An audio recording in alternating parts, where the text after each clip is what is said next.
So then faith cometh by hearing, and hearing by the word of God.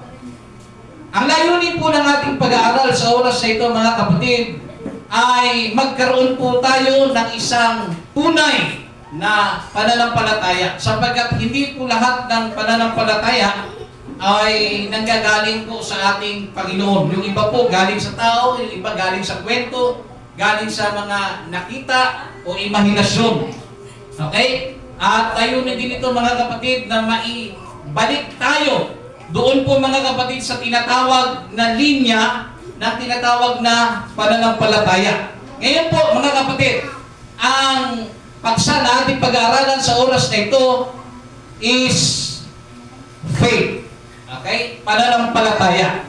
Okay? Ngayon po, mga kapatid, pag sinabing faith, yung meaning po ng faith, faith is a strong belief in something often without concrete proof and involves trust, confidence, and assurance. Ang sabi, mga kapatid, yung faith daw o yung pananampalataya, mga kapatid, it is strong belief. A strong belief. Ibig sabihin, mga kapatid, matibay na pinaniniwalaan mo. Okay? Pwedeng naniniwala ka sa bagay na ito sapagkat ito'y nakita mo, narinig mo, o nakita ng iyong mga mata. Ngayon po, mga kapatid, it is a strong belief. Something na kung saan ito po ay konkreto, no? Konkreto siya, mga kapatid, sa isip mo.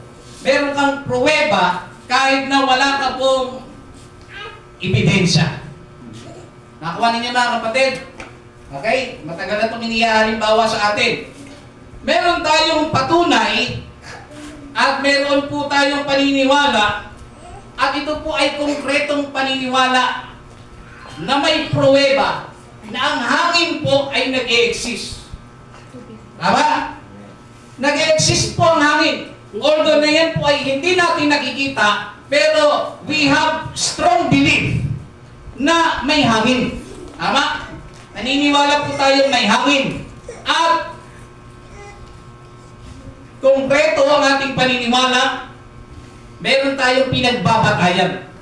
Hindi man natin nakikita, dahil gumagalaw ang kurtina, yan ay isang manifestation na meron pong hangin. Tama? Ngayon po, mga kapatid, bagamat yan po hindi natin nakikita, ngunit we have a confidence and assurance na meron hangin. Sino sa inyo hindi naniniwalang may hangin? Pag merong hindi naniniwalang may hangin dito, baka wala kang mata. Kasi, yung bulag, kahit sa bulag, kaya ng patotohanan may hangin. Bakit? Kumuha lang siya ng isang paypay, o pamaypay, at iganyan niya sa kanyang ano. Kahit wala siyang mata, meron po siyang strong belief na mayroong hangin. Di ba? So, dito natin makita na kahit kulang ang iyong mga bahagi ng katawan, kahit ang bulag, ang pipi, ang bingi, mga kapatid, o ang may kapansanan, magkakasundo sila sa isang sitwasyon na mayroon pong hangin. Okay? Nakuha natin? Ngayon po, mga kapatid, yan po ang isang halimbawa ng pananampalataya. Meron kang pinaniniwalaan bagamat di mo nakikita. Hindi mo nararamdaman. Pero may tinatawag na manifestation o kapahayagan. Doon kasi sa manifestation, mga kapatid, doon nakukumbinsi ang tao.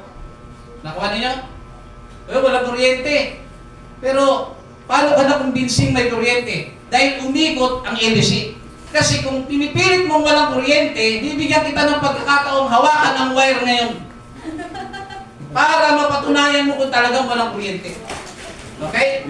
Meron pong tinatawag na manifestation. Sa usapang hangin, hindi po ba't hindi natin nararamdaman kung saan nagsisimula ang kanyang direksyon? Okay? Hindi natin nalalaman. Pwede east, west, or south.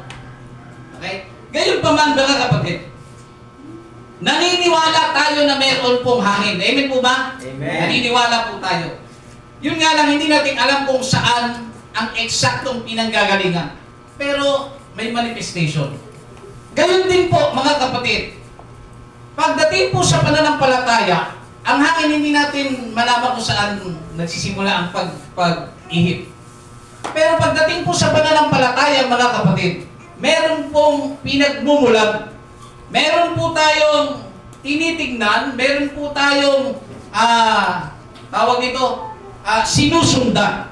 Okay? Meron po tayong sinusundan. Ngayon po, ang Diyos ang pinanggagalingan ng ating pananampalataya. Amen po ba? Amen. Ang Diyos po, hindi po ang tao. Ngayon po, nagkaroon tayo ng tinatawag na faith. No? Faith, nasa wikang Tagalog ay pananampalataya. Nagkaroon tayo ng faith dahil po yan sa tinatawag na pakikinig. Nakuha ninyo? Ang sabi sa Romans 10:17, so then faith cometh by hearing. So ang pananampalataya daw po, mga kapatid, ay nanggagaling sa pakikinig at sa pakikinig ng salita ng Diyos. So, bawat isa sa atin, kung ano man po ang ating pinaniniwalaan ngayon, yan po ay nakabatay, may pinanggalingan, which is ang ating Panginoon. Hindi po pwede, mga kapatid, na magkaiba tayong lahat ng pinaniniwalaan. Gayong, ang sabi, ang pananampalataya na gagaling sa pakikinig at sa pakikinig ng salita ng Diyos. Pinaliwanag o inihalimbawa kanina ni Brother Jerome ang tinatawag na pakbet. Hindi kami nag-uusap kasi pero nadaan talaga ako dun eh. Nauna lang siya. Mga kapatid, ang pakbet ay pakbet.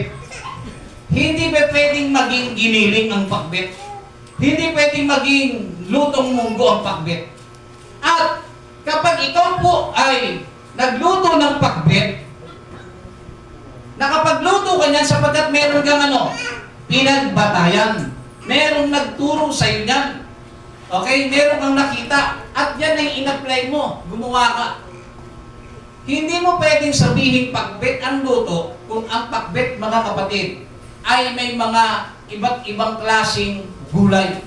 Gaya ng labanos. Okay? Pakbet, nilagyan mo ng labanos.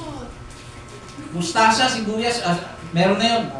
Alam niyo yun, yung tipong broccoli, sitaw, meron naman talaga yun. Ibig ko sabihin, lahat ng gulay, inilagay mo doon. Pwede mo bang tawagin pakbet yun? Pwede mong tawagin pakbet yun, pero sa'yo lang yun. Pero hindi mo pwedeng ipilit sa tao na yun po ay pakbet. Naglagay ka ng karinderya, nagluto ka. O yan ang luto to, halo-halo, hindi, pakbet yan. Ngayon, bakit question ka pa ngayon ang bibili? Hindi po yan pakbet. Binaboy niyo yung luto niyo. Hindi po yan pakbet. Ibig sabihin, meron ng standard, may nakaset na standard, mga kapatid, sa bagay na pagkain. So kung meron pong standard sa mga ganung bagay, pagdating din po sa pananampalataya, meron pong tinatawag na standard. Meron po tayong tinatawag na panuntunan. Meron tayong tinatawag na pagkukunan. Ngayon po, mga kapatid, yung tinatawag na faith, tandaan niyo po, mga kapatid, pakinggan niyo po maigi. Yung faith po, mga kapatid, na isasalin po yan. Nakuha ninyo? Na isasalin po, mga kapatid, ang pananampalataya. Buksan po natin ang 2 Timothy chapter 1 verse 3 hanggang 5. Mga kapatid, pakinggan niyo pong maigi sapagkat isa ito sa paghuhugutan natin kung bakit nakarating sa atin ang tinatawag na pananampalataya.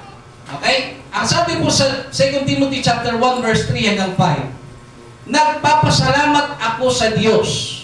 Ang nagsasalita po dito at ang sumulat nito ay si Apostol Pablo. Sinulatan niya po si Timoteo.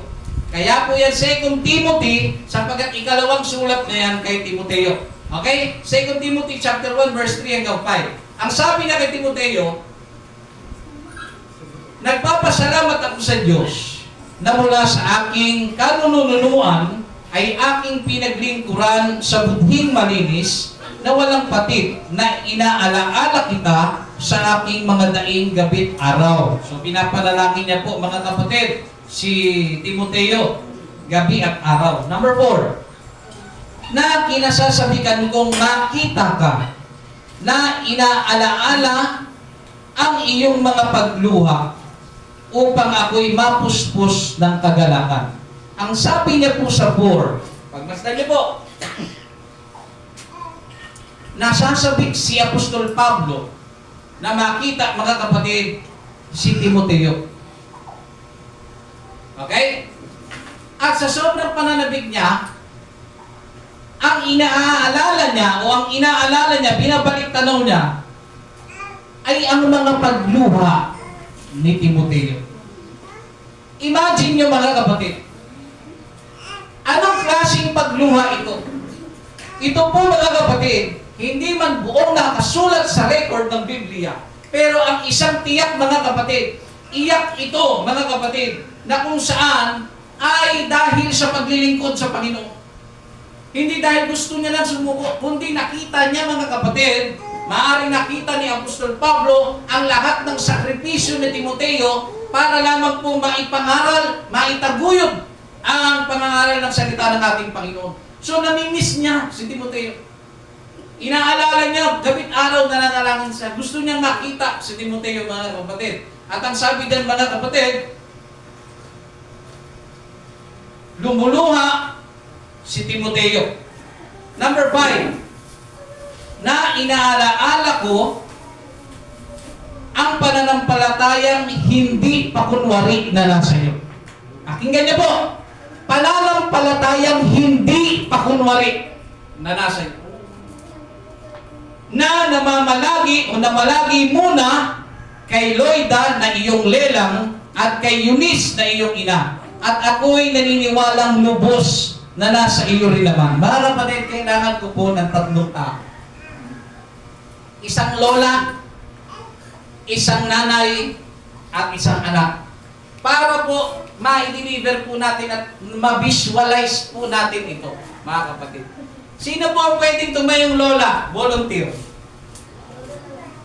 Sige po. Sige. Si sister, ano po, pwede po ba kayong maimbitahan sa iyo?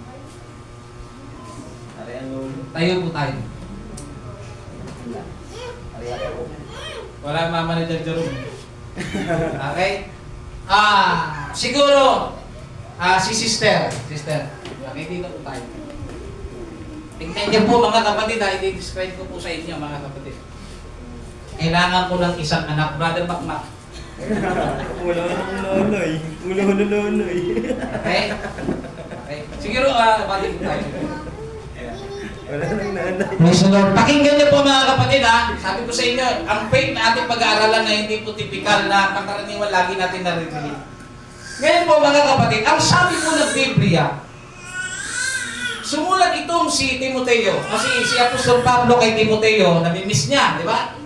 Inaalala niyo yung mga pagluha ni Timoteo. Pagpalagay niyo na ito si Timoteo, Hindi lang natin alam kung ganito kalaki, ganito kapayat. Pero, nag-describe lang tayo. Inaalala. Halimbawa ako si Pablo. Halimbawa ako si Pablo. Sinulatan ko siya. Inaalala ko lumuha siya. Hindi ko alam kung maano yung kanyang pinagdadaanan. Pero naalala niya yun, no? Nare-remind siya kaya ka sinulatan. Sabi niya, mga kapatid, yung pananampalataya na meron siya, kaya meron siya, pag iaalis yung mata niya sa kanilang 3, babasahin ko mga kapatid.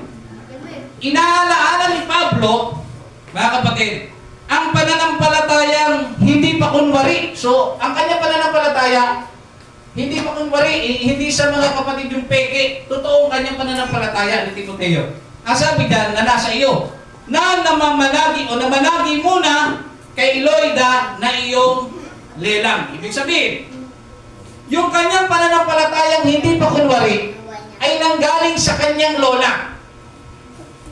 Nagets nyo? Nanggaling daw sa kanyang lola at ang sabi mga kapatid,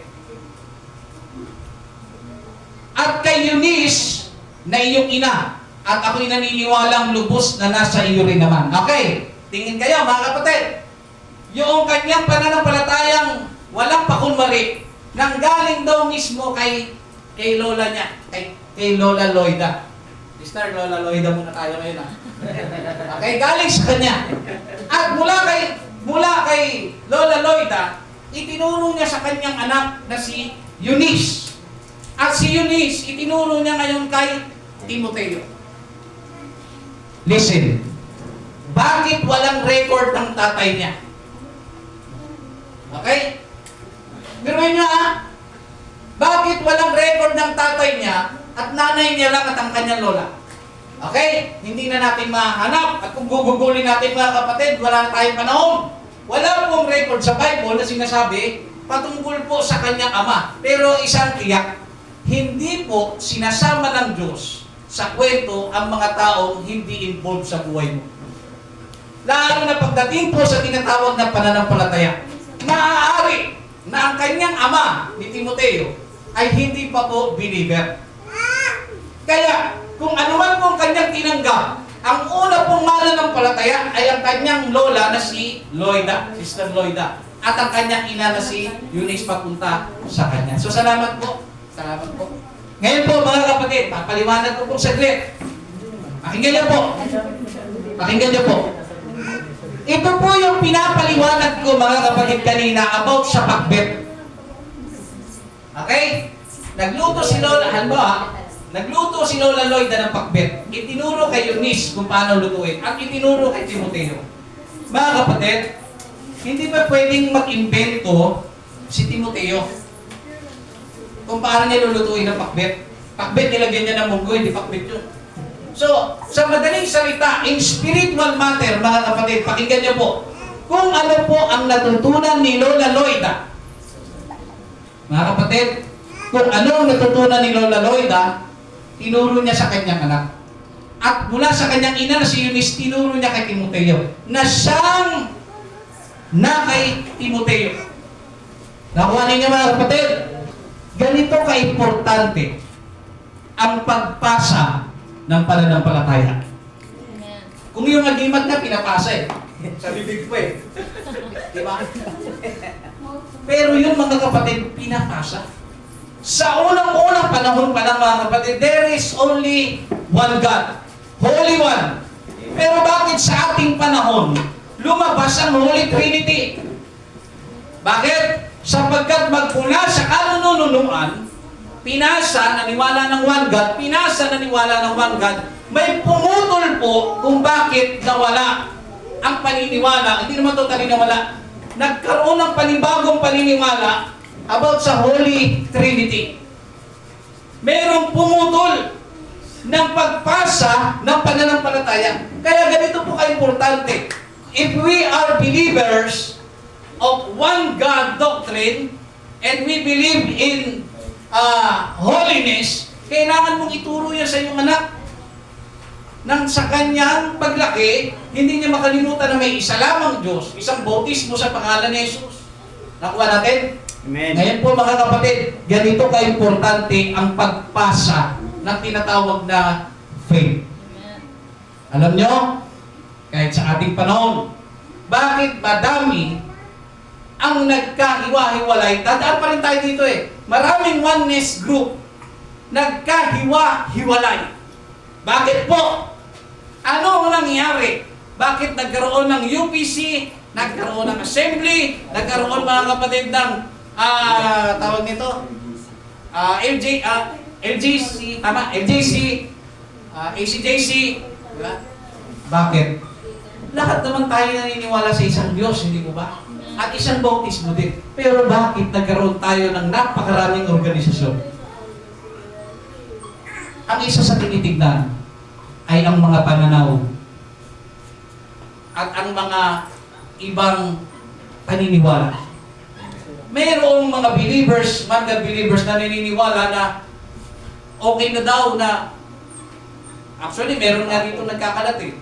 Pwede na daw magsando ang lalaki. One God believer yun. Pero bakit nagkakaroon ng panibago at sanga-sangang katuruan? Bakit po?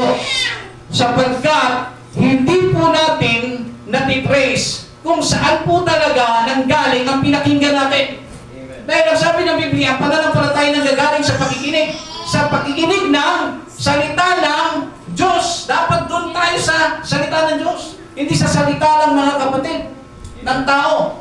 Kaya nagkaroon po ng iba't ibang mga organization. Ngayon po mga kapatid, tandaan niyo po ito. Isa sa dahilan kung bakit nagkaroon ng maraming organisasyon ay ang tinatawag na hindi pagkakaunawaan.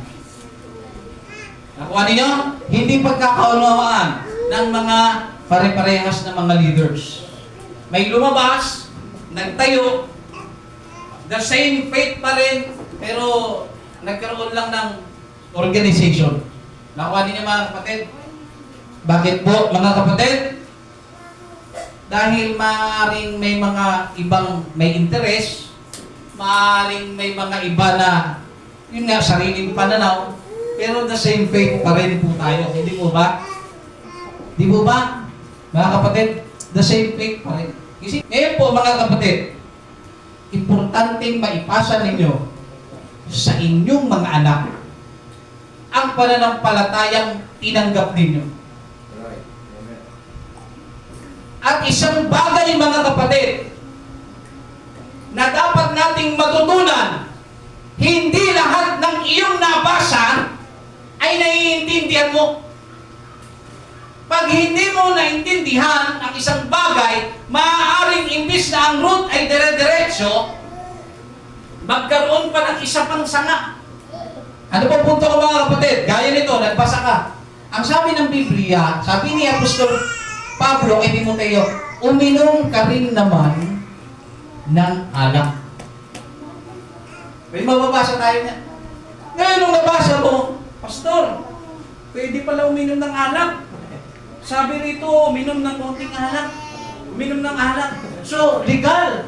Legal po. Iba po yata tinuturo ninyo. Ito na ngayon nagkakaproblema mga kapatid. Hindi porket nagbabasa ka ng Biblia mo unawaan mo. Amen. Alamin mo muna bakit niya sinabi yun. Bakit isinulat ni Apostol Pablo na uminom ka rin naman ng kaunting alak. May pinupunto siya doon. Tapos sasabihin mo, ayan mo, pwede mo pala uminom ng alak eh. Ang tanong ko sa iyo, iho, ikaw ba si Timoteo? Kasi si Timoteo ang inutusan doon eh. Ngayon, kung ipapatungkol mo na pwede pala mag-inom at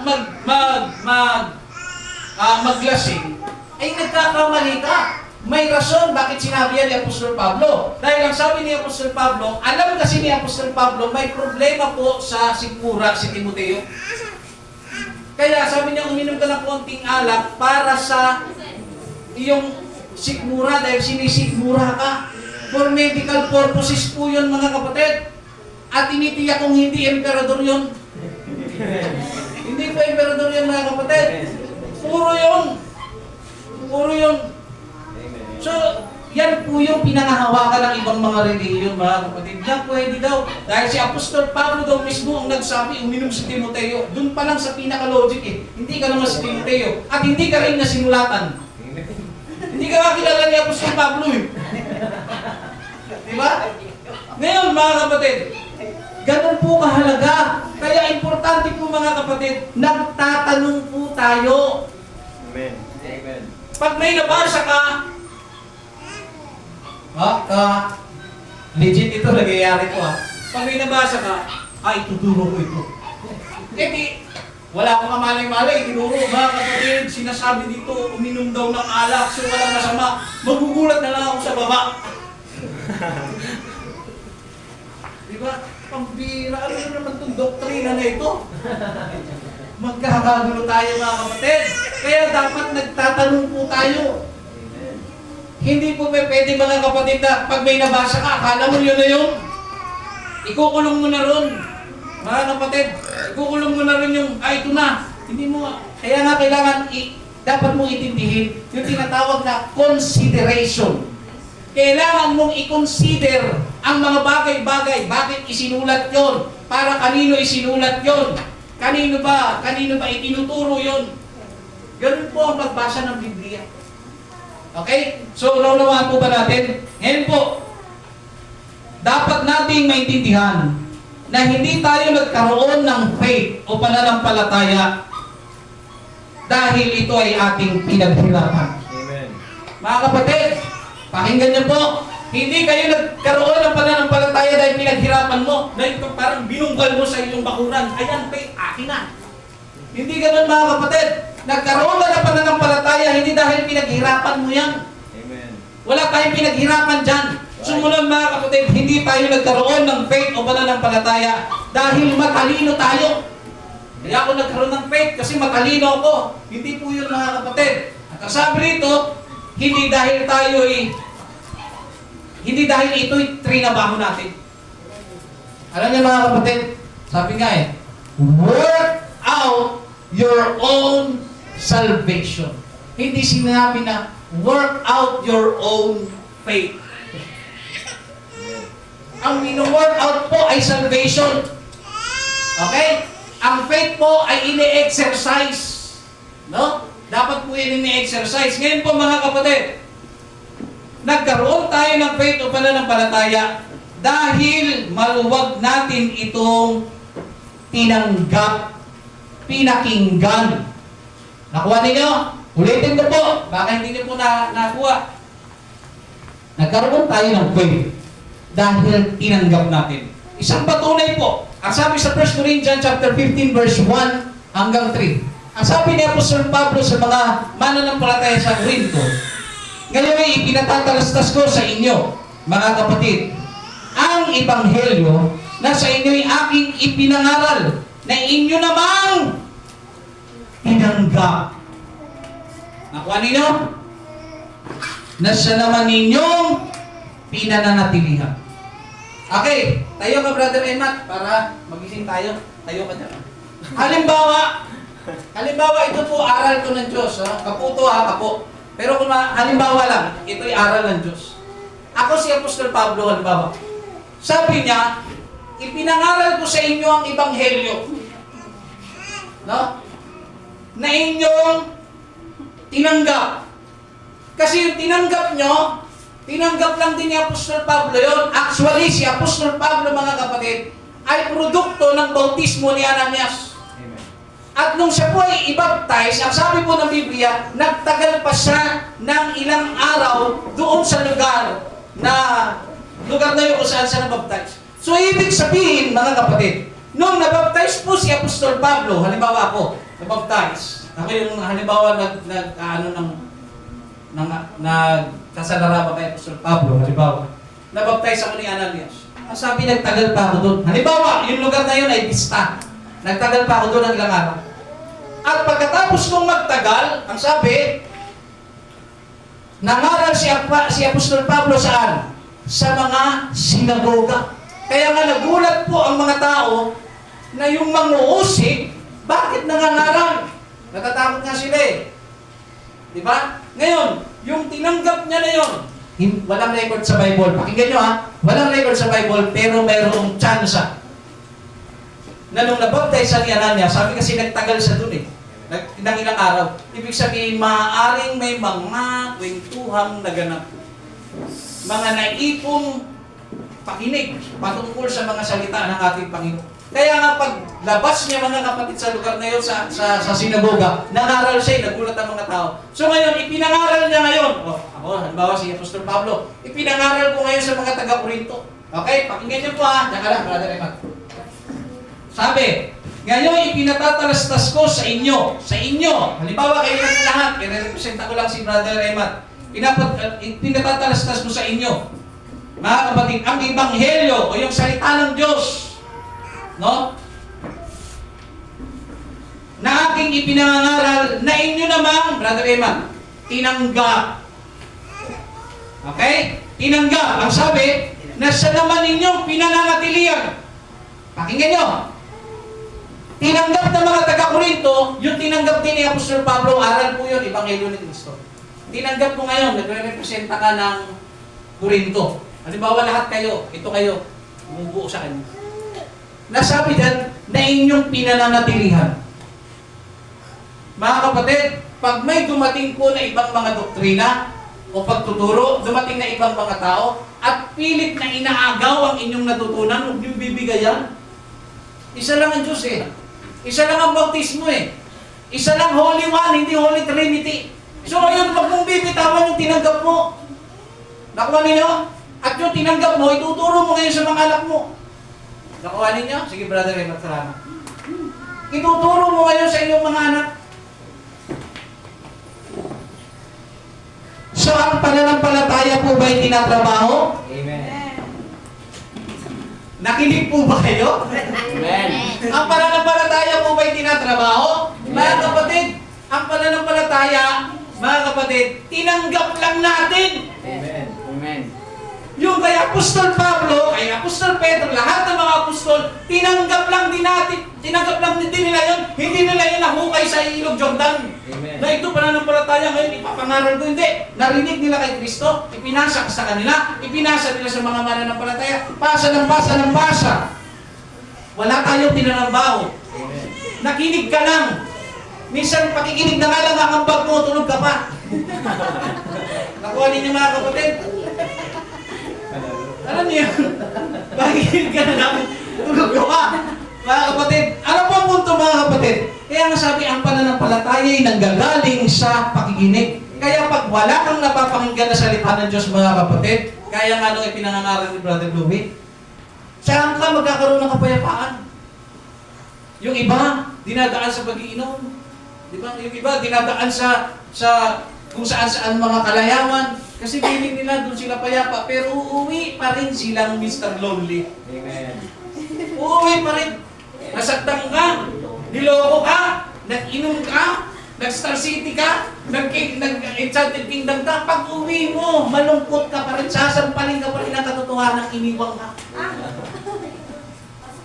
Akala mo naging payapa ka, hindi.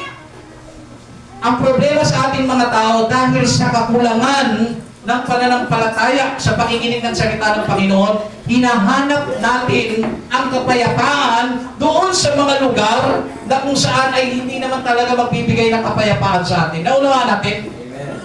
Mga kapatid, ngayon po, ang sabi sa number 2, sa pamamagitan naman ito, doon sa tinanggap ninyong pananampalataya, mga taga-Korinto mga kapatid, sa pamamagitan naman ito ay ligtas kayo kung matyaga niyong iingatan ang salitang ipinangaral ko sa inyo, maliban na kung kayo'y nagsisisampalataya ng walang kabuluhan. Okay? Meron pong mga nananampalataya na walang kabuluhan eh. Kakabaptize na, kinabukasan, nagiinuman na sa tabi. Pananampalataya walang kabuluhan. Yung tipong yung nagpabaptize na isang katropa, nagpabaptize na lahat. Pero hindi nila iniisip ang kanilang sinasampalatayanan. Pagdating ng Lunes, nag-inom.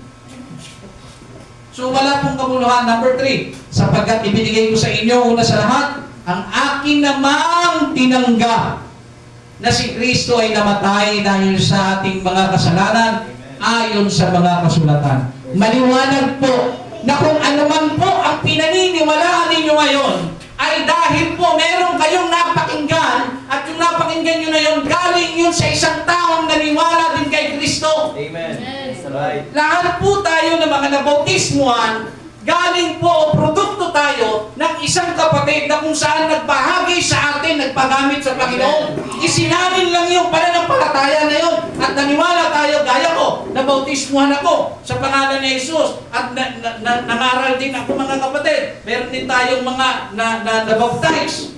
No? Meron din po ako mga nadala sa Panginoon. Yung iba na nga, wala na nga. Pero, mga kapatid, ang punto dito, kung sino ka ngayon, meron kang napakinggan. At yung napakinggan mo na yun, tinanggap niya lang din yun sa Panginoong Hesus. Amen. Si Apostol Pablo, hindi siya nagmamapuri sa kanyang sarili. Tinanggap ko, inilagay ko sa inyo. Tinanggap din ninyo, pinananatilihan nyo nga eh. Sabi nga, di ba? So, hindi mo kailangan pang itrabaho. Hindi tinatrabaho ang faith. Ang puhunan ay ang tenga. Makinig ka. Kung magbabasa ka, mga kapatid, at meron kang hindi nakunawaan, magtanong ka. Baka kasi bumuo ka ng sarili mo. Na, ito pala pwede mag-inom. So, Church of Wine. White church. Di ba? So, mali. Napaka-importante nagtatanong mga kapatid. Di ba? Kailangan po natin na magtanong. Tuloy po mga kapatid. One of the reason, malapit na tayo matapos mga kapatid. One of the reason kung bakit marami sa mga tao ay hindi buo ang paniniwala o pananampalataya sa Panginoon ay sapagkat meron silang tinatawag na lack of experience sa mga bagay ukol sa Diyos. Okay, pakinggan niyo po mga kapatid. Pag lack of experience ka sa iyong napakinggan, ang iyong pananampalataya mahina, walang pundasyon, walang tibay. Amen. Kahit napakinggan mo na ang Diyos ay nagpapagaling ng mga karamdaman, nanampalataya ka. Pero kung walang tibay, ang pananampalataya mo wala rin. Bakit? Kaya umaatras ang tao sa paniniwalang ang Diyos ay mapaghimala sapagkat sila mismo sa kanilang buhay, hindi nila na-experience na naghimala ang Diyos sa kanila. Amen. Bakit? Dahil sa kakulangan ng pananampalataya. Imagine ninyo po isa pa ulit pagpapahalimbawa. Ito po, halimbawa, aabutin po yung ilaw na yun. Aabutin yung ilaw. Hindi mo yan maaabot na isa lang ito. Amen. Hindi. Kailangan mo ng marami. Ano ibig ko sabihin mga kapatid? Hindi ka titibay sa pananampalataya sa isang dalo lang ng Bible study. Amen. Para maabot mo yung bagay na pinaaabot sa iyo ng Diyos, kailangan mong mag-aral, kailangan mo magbasa, kailangan mo lalong magtanong, kailangan mo mag-review, kailangan mo mga kapatid lalo dumalo. Dahil ang sabi ng Biblia mga kapatid, huwag niyong kalilimutan ang pagdalo sa gawain. Amen. Utos po yun dahil may purpose yun mga kapatid. Dahil sa pagdalo mo sa gawain ng Bible study, dumalo ka mga kapatid ng prayer meeting, dumalo ka mga kapatid ng Sunday service, lumalago ka mga kapatid, nagle-level up yan, hindi mo lang napapansin. Amen. Right. Kaya pag hindi ka po nagpatuloy, na-stagnant ka na dito, hanggang dyan ka na lang mga kapatid, may i-stack ka. At akala mo hindi mawawala ito, bababa ito. Nakakita na po kayo ng milk tea? Amen. Nakainom pa nga eh. Sa akin, tinatanong ko lang kung nakakita yung iba sa'yo, kainom na eh. Ngayon po, hindi nyo napansin, akala po natin, yung straw ay panghigop lang. Diyan, para susubin mo. Hindi po, may isa pa pong malalim na dahilan bakit may straw. Alam niyo kung bakit? Alam niyo kung bakit may straw? Ito po yan. May mga pagkakataon sa buhay natin na kung saan minsan nag-i-study ka, pang ano-ano mo lang, pang sub ka lang. Di ba? Binibitawan mo. Alam niyo po ba ang milk tea, kahit nahalo yan, ilang oras bumababa po yung tamis niyan? Bumababa yung tamis niyan. Kaya later on, parang matabang na. Ang tabang na. O, sino sa'yo nakaranas ng timpla ng kape? At pinagtimplahan ka ng kape? Ilang beses ka nagsabi ang tabang? Tapos nung nasa huli na may higop mo na lang, tumatamis. Hindi pala nahalo. Ano po ibig ko sabihin mga kapatid? Pag nahalo ka, nahalo, tumataas po yung tamis eh. Amen. Pagka ikaw po ay na-stack, tumatabang. Yung tamis, yung sugar, bumababa mga kapatid. So ano po ibig sabihin mga kapatid? Habang dumadalo ka, tumataas ang sugar mo. Yung tamis ng paglilingkod mo naroon. Pero kapag huminto ka mga kapatid, bababa. Di ba? Yung mga nanlalamig, tumatabang sa paglilingkod sa Panginoon. Hindi mo na makita.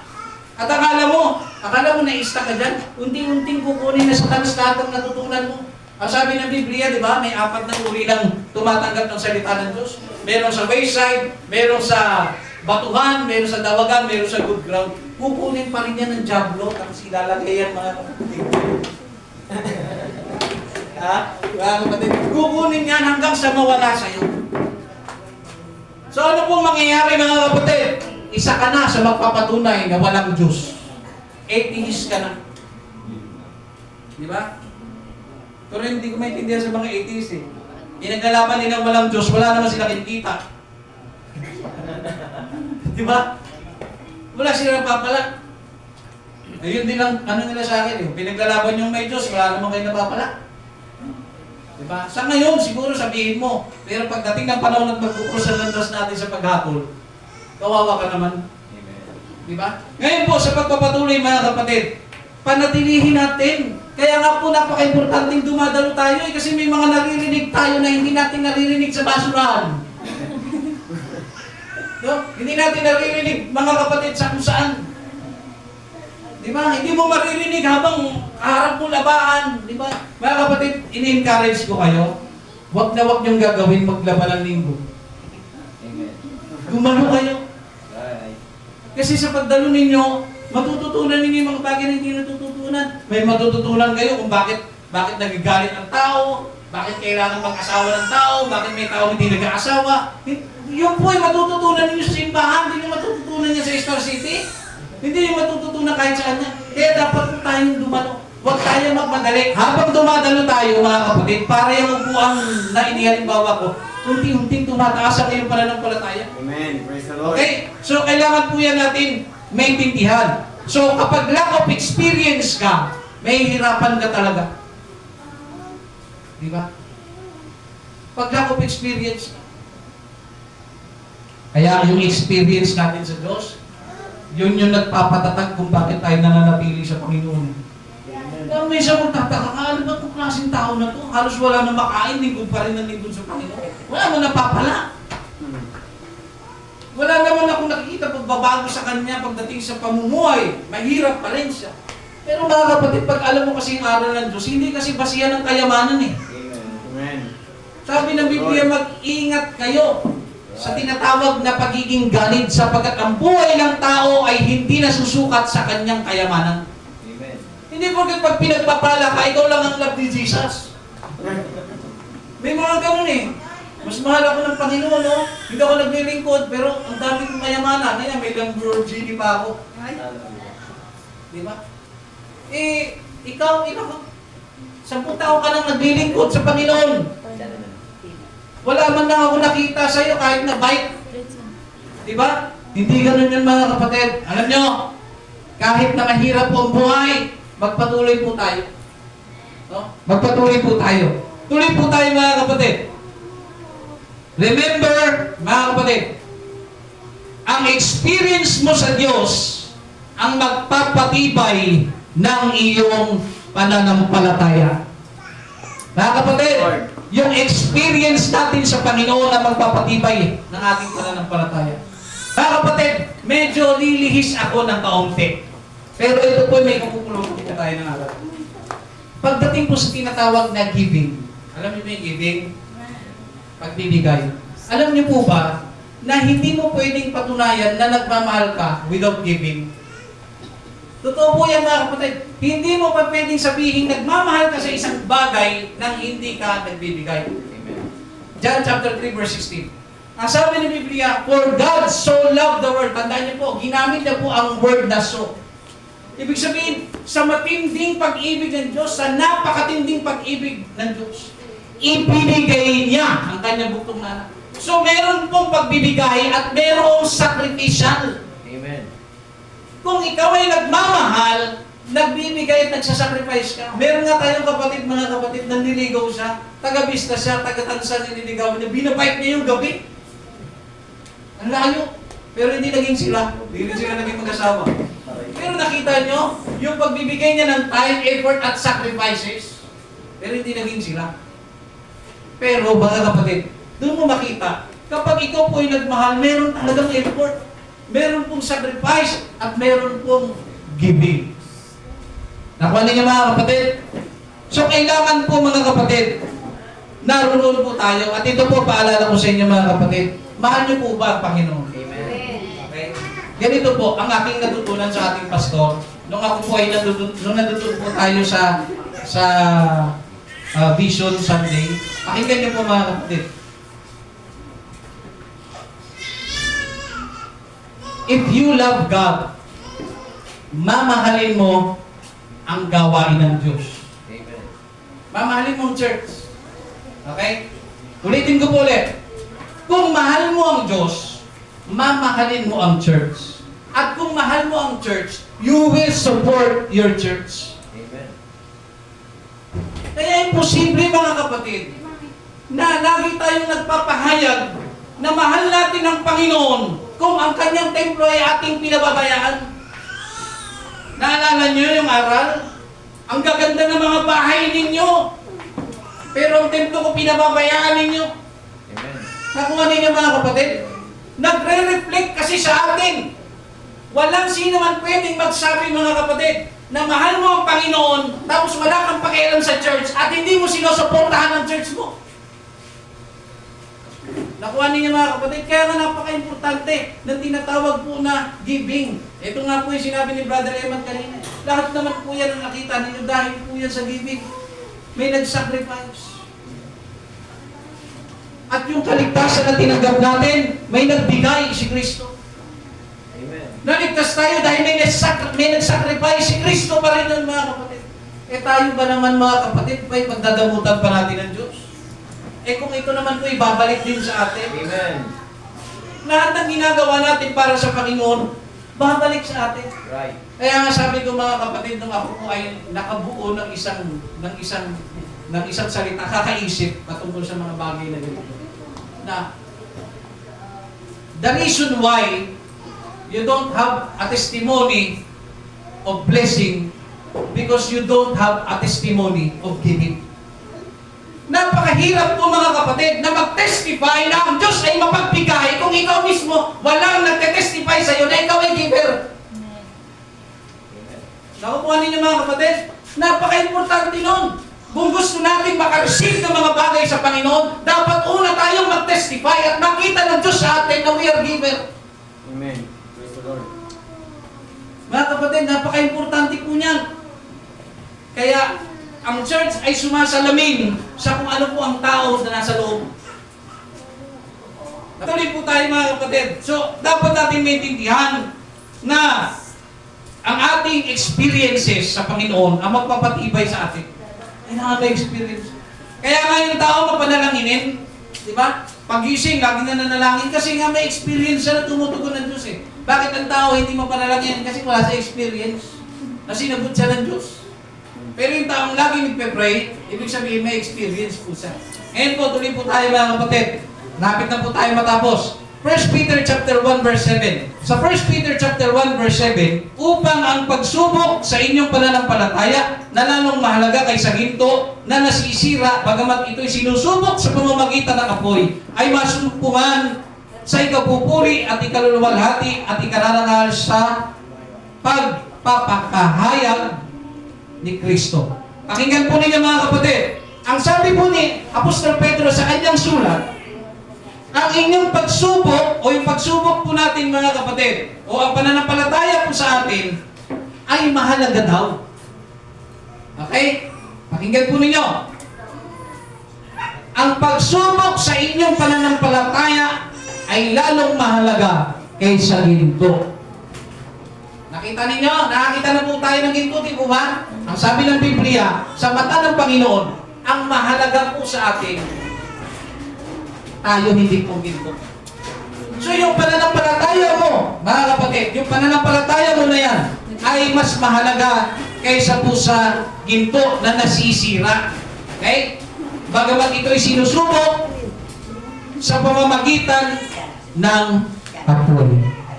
Ang ating pananampalataya ay sinusubok sa pamamagitan ng apoy. Kaya nga mga kapatid, magtataka, bakit kung kailan ka naglingkod sa Panginoon, bakit parang ang hirap ng buhay sa'yo?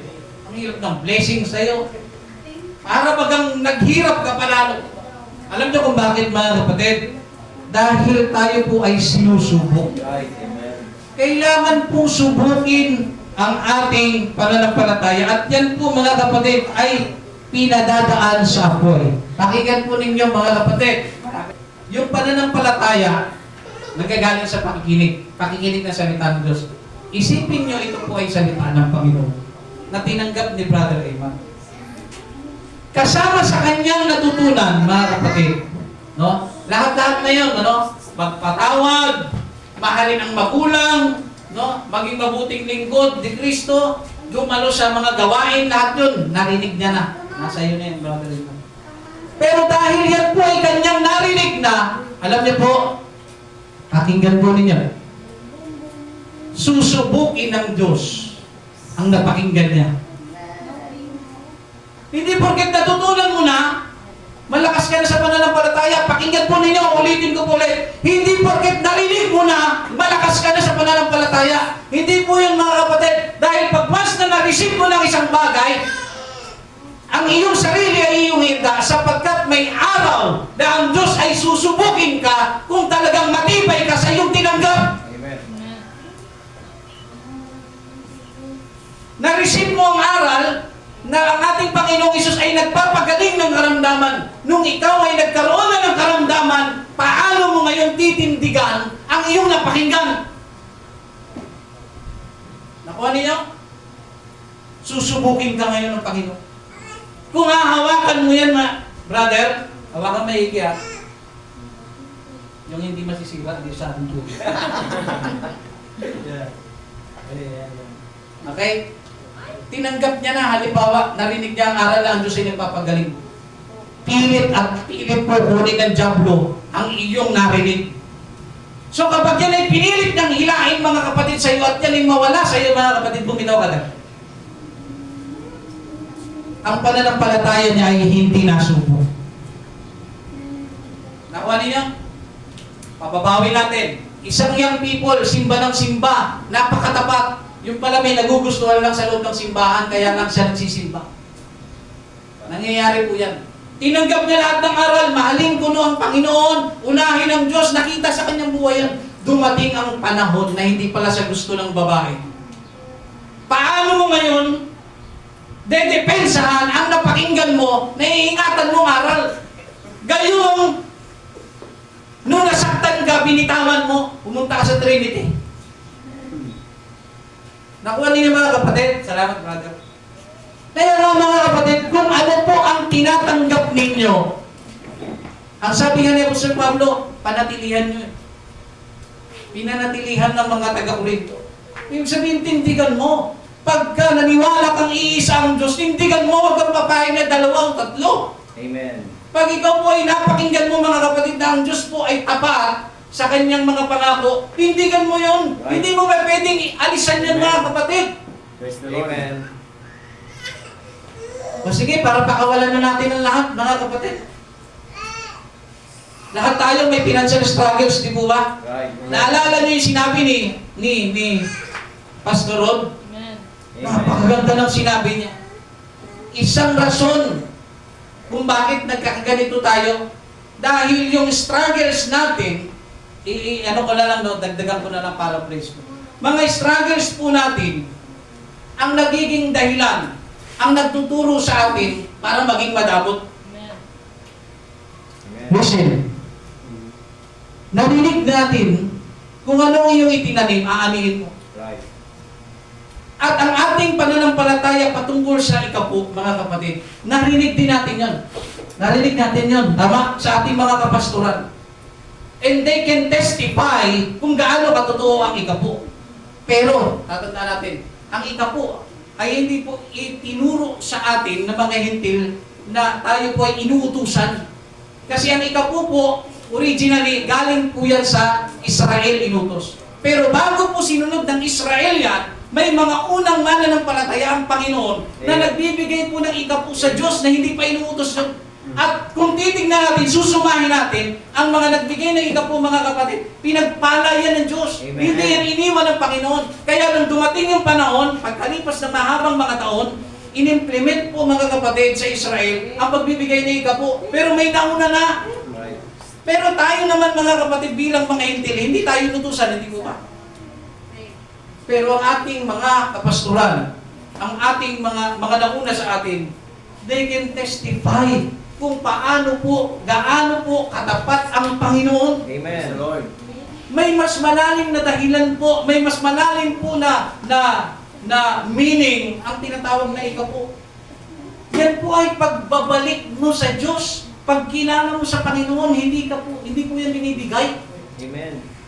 Isinasauli natin ang bagay na para sa Panginoon. Right. Ngayon, kung hindi po natin yan isinasagawa sa ating buhay, hindi naman po ang mga pastor natin ang magdadala niyan. Amen. Tayo rin po. Amen. Ngayon po mga kapatid, kung tayo po ay hindi po natin isasagawa ang pagkakaloob o ang pagbibigay ng kapurihan sa Panginoon sa pamamagitan po ng pagbibigay o pagkakaloob po ng ikapo, tayo rin po mag-aanin niya. Amen. Naunawaan natin. Ang tagal natin dinadalangin na i-bless tayo ng Panginoon. Lahat tayo gusto natin makalis sa kahirapan eh, hindi po ba? Amen. Pero tinitignan kasi ng Panginoon tayo eh. Kung talagang mahal natin ang Panginoon, ibigay natin ang para sa Diyos. Right. Hindi po ito pambubudol, mga kapatid. Kung narinig mo, sinalita ng Panginoon, kung nangyari sa Israel, kung nangyari mga kapatid sa mga unang tao, hindi ba niya ipangyayarihin sa buhay? Amen. Kung nagbago ba ang Diyos, hindi mo magbabago ang Diyos. Amen. Kailangan lang ng isang taong magte-testify na totoo. Amen. Pero hindi lang isa pong tao ang nagpatotoo, napakarami po. Amen. Napakarami po mga kapatid. At isa po ako sa magpapatunay na ang Diyos po ay tapat. Tapat po ang Diyos.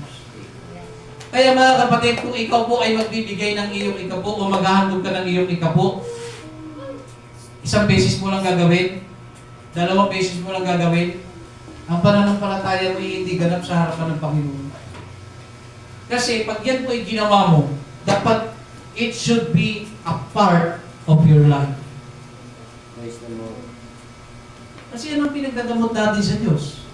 Kung yan naman po ay napupunta mga kapatid sa gawain ng Diyos. Praise God. Hindi po ba? So dapat natin itong maintindihan mga kapatid. Ang pananampalataya ay nanggagaling sa pakikinig. Amen. Nanggagaling sa pakikinig.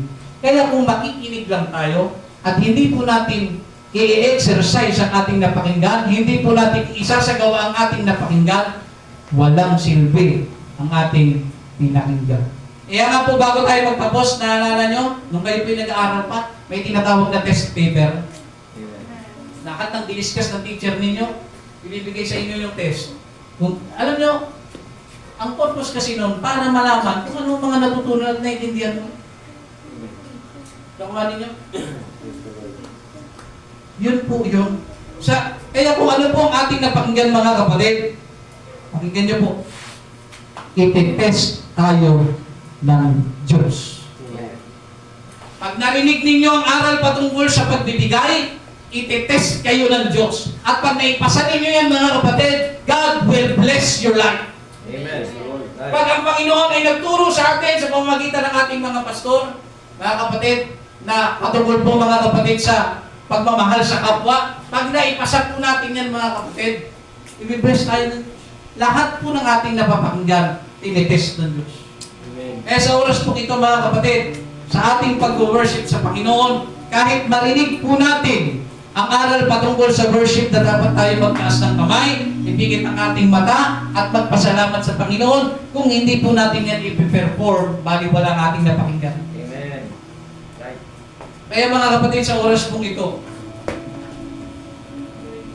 napakahirap sa isang tao na mag-testify na may Diyos. Kaya nga po mga kapatid, sa aming mga bisita,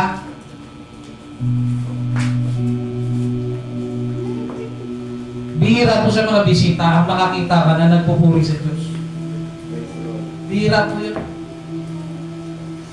Pumapasok sa simbahan, tinataas ang kamay, nakapikit, naiiyak siya dahil sa kabutihan ng Panginoon. Amen. Napakabihirang makakita ng ganung bisita. Dahil kadalasan po ng mga tao na hindi pa ganun kalalim ang paglilingkod sa Panginoon at pagkakilala sa Panginoon. Habang kumakanta, nakatayo lang yan. Nagpapalipas ng oras, kung kailan matatapos. Minsan naiinip pa yan. Anong oras ba matatapos ito? Hindi na ako babalik pagkatapos nito kasi matagal ang service nito. Yan po ang nararamdaman ng isang taong walang ganun kalalim na pananampalataya sa Panginoon. Kaya, sa aking nabanggit, sa oras na tayo po tumayo, at ikaw ay nakatayo lang, at hindi ka nag-worship, sana maalala mo ang sinabi ko. na ikaw ang tinutukoy ko na baka mababaw ang iyong pagkakilala sa Panginoon. Dahil ang mga taong may malalim na pagkakilala at pagkaunawa sa Panginoon, ibinubuhos at inilalapit nila sa kanilang Panginoon, sa Diyos na kanilang pinaglilingkuran. Ang lahat ng kanilang kabigatan, ang lahat ng kanilang pag-asa, iniaasa nila sa Panginoon. Itinataas nila ang kanilang kamay. Hindi po sila nahihiya. Hindi po nila kinahihiya na sila po umiiyak sa harapan ng Panginoon. Dahil tamang-tama nila mula ulog at talampakan na ang Diyos ay totoo at may patunay sila na meron ang Panginoon.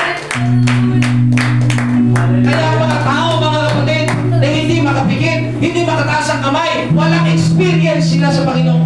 Dahil kung talagang may experience ka sa Panginoon, kahit ang pride mo, kaya mong ibaba sa harapan ng Panginoon. Amen. Praise the Lord. Hindi mo na naisip, mga kapatid, na tumayo lang. Lalo na kapag ka naramdaman mo ng presensya ng Panginoon, marirealize mo, mga kapatid, kahit na napakasagana ng buhay mo, kung wala ang presensya ng Diyos sa buhay mo, baliwala lang. Amen. Papayag ba kayo? Meron ako sabihin. Papayag ka ba, Brother Jerome? Pagpapalangin ka ng Panginoon, lahat ibibigay sa iyo ng Panginoon. Pero ang kapalit, kukunin ng Diyos ang nanay mo. Papayag ka? Hindi. Maaaring mayroon hindi papayag. Pero meron din papayag ako. Wala namang hindi mabuting nanay yan. Maaaring may magano'n. Pero kapag ka nasa katinuan ka, hindi ka papayag. Bakit? Aanuhin mo ang yaman ng buong mundo. Kung hindi mo na makakapiling ang nanay mo. Kung hindi mo mararamdaman ang presensya ng nanay mo, sa oras ng kaarawan mo, sa oras ng tagumpay mo, walang nanay at tatay mo, hindi mo ma-experience, hindi mo sila maranasan, hindi mo sila makadaupang palad dahil wala na sila. Amen. Hindi po ba, para saan ang blessing? Para saan ang pagpapala ko wala ng nanay at tatay ko? Ano pong ibig ko ipaunawa sa inyo? Anong gagawin nyo sa napakagandang trabaho natin? Napakagandang blessing, napakagandang mga gamit na ipinagkaloob sa atin ng Diyos. Pero ang presensya ng Diyos wala na sa iyo. Alam niyo po, posible po mangyari yan. Na akala mo pinagpapala ka, at ang pagpapala na yun ay pwede mong i-address sa Panginoon. Pwede yun. Pwede kang i-bless ng Panginoon nang wala na ang kanyang presensya sa buhay. Pwede yun. Kaya nga mga kapatid, tatandaan niyo po, kapag kayo po ay nasa mababang estado ng buhay, pakinggan po ninyo, pag kayo po ay nasa mababang estado ng buhay, sinusubok ang inyong buhay, ang inyong pananampalataya, hanggat nararamdaman mo ang presensya ng Diyos tuwing ikaw ay lumuluhod, napakasaya mo. Dahil ang presensya ng Diyos ang magpapaalala sa iyo, anak, kahit walang-wala ka, may Panginoon ka. Kahit hirap ka, kahit lugbok ka, kahit puno ka ng pagsubok, kahit nasa kawalan ka, kahit hindi mo maintindihan ang lahat, ang presensya ko ay sapat para magpatunay sa iyo na hindi kita iniiwanan. Pansinin niyo po sa mga kapatid natin, kung sino man po nakakaranas sa atin ng pinagpapala ngayon, pakiramdaman ninyo, sa tuwing kayo ipipikit bago matulog, ramdam niyo pa ba ang presensya ng Diyos? Sa tuwing tumatanggap kayo ng biyaya galing sa Panginoon, nararamdaman niyo ang presensya ng Diyos? Kasi kung hindi na mga kapatid, ikaw po ay nasa status na delikado. Dapat makatanggap ka ng blessing o hindi, ang presensya ng Diyos, nararamdaman mo pa rin, kapatid. Kaya sa oras na ito, mga kapatid, let us worship the Lord. Purihin po natin ang ating Panginoon. Let us all stand, mga kapatid. At sa oras na ito, aking tinatawagan ang ating tagapanguna ng gawain. Purihin po natin ang ating Panginoon.